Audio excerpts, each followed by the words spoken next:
നമസ്കാരം. ലോകവാർത്തകളുമായി focus assessment.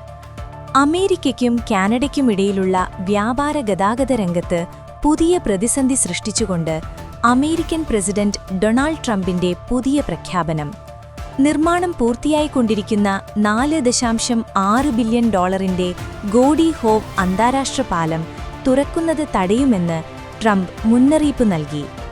Canada പൂർണ്ണമായും പണം മുടക്കി നിർമ്മിക്കുന്ന ഈ പാലത്തിന്റെ പകുതി ഉടമസ്ഥാവകാശം അമേരിക്കയ്ക്ക് നൽകണമെന്നാണ് ട്രംപിന്റെ പുതിയ ആവശ്യം. അമേരിക്കയിലെ ഡെട്രോയിറ്റിനെയും കാനഡയിലെ വിൻസറെയും ബന്ധിപ്പിക്കുന്ന അതിപ്രധാനമായ ഈ പാലം വടക്കേ അമേരിക്കയിലെ ഏറ്റവും വലിയ വ്യാപാര ഇടനാഴികളിൽ ഒന്നായിട്ടാണ് വിലയിരുത്തപ്പെടുന്നത്. 2026 തുടക്കത്തിൽ പാലം പൊതുജനങ്ങൾക്കായി തുറന്നുകൊടുക്കാനിരിക്കെയാണ് അപ്രതീക്ഷിത നീക്കവുമായി വൈറ്റ് ഹൌസ് രംഗത്തെത്തിയിരിക്കുന്നത്. തിങ്കളാഴ്ച തന്റെ സോഷ്യൽ മീഡിയ പ്ലാറ്റ്ഫോമിലൂടെയാണ് ട്രംപ് ഈ ഭീഷണി മുഴക്കിയത്.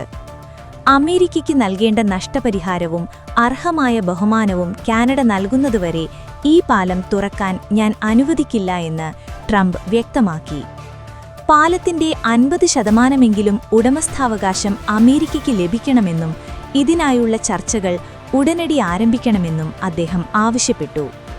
കാനഡയുടെ സാമ്പത്തിക സഹായത്തോടെ മാത്രം നിർമ്മിക്കപ്പെട്ട ഈ പദ്ധതിയിൽ അമേരിക്കൻ പ്രസിഡന്റിന്റെ ഈ ഇടപെടൽ അന്താരാഷ്ട്ര തലത്തിൽ വലിയ ചർച്ചകൾക്ക് വഴിവെച്ചിരിക്കുകയാണ്. മുൻ മിഷിഗൺ ഗവർണർ റിക് സ്നൈഡറും കാനഡ സർക്കാരും തമ്മിലുണ്ടാക്കിയ കരാർ പ്രകാരമാണ് ഈ പാലം നിർമ്മിച്ചത്. നിലവിലുള്ള അംബാസിഡർ പാലത്തിലെ ഗതാഗതക്കുരുക്ക് ഒഴിവാക്കാനും ചരക്ക് നീക്കം വേഗത്തിലാക്കാനും ലക്ഷ്യമിട്ടുള്ള പദ്ധതിയാണിത്. പാലം പ്രവർത്തനസജ്ജമാകുന്നതോടെ ട്രക്കുകളുടെ യാത്രാസമയത്തിൽ 20 മിനിറ്റോളം ലാഭിക്കാൻ കഴിയുമെന്നും അടുത്ത 30 വർഷത്തിനുള്ളിൽ ട്രക്കുടമകൾക്ക് ഏകദേശം $2.3 ബില്യൺ ലാഭമുണ്ടാകുമെന്നും പഠനങ്ങൾ സൂചിപ്പിക്കുന്നു. എന്നാൽ ട്രംപിന്റെ പുതിയ നിബന്ധനകൾ പദ്ധതിയുടെ ഭാവി അനിശ്ചിതത്വത്തിലാക്കിയിരിക്കുകയാണ്.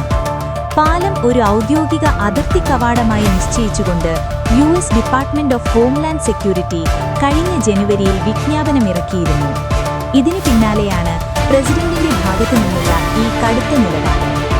കാനഡയുമായുള്ള ഉഭയകക്ഷി ബന്ധത്തെയും വടക്കേ അമേരിക്കൻ വ്യാപാര മേഖലയെയും ഈ നീക്കം എങ്ങനെ ബാധിക്കുമെന്ന ആശങ്കയിലാണ് സാമ്പത്തിക വിദഗ്ധർ.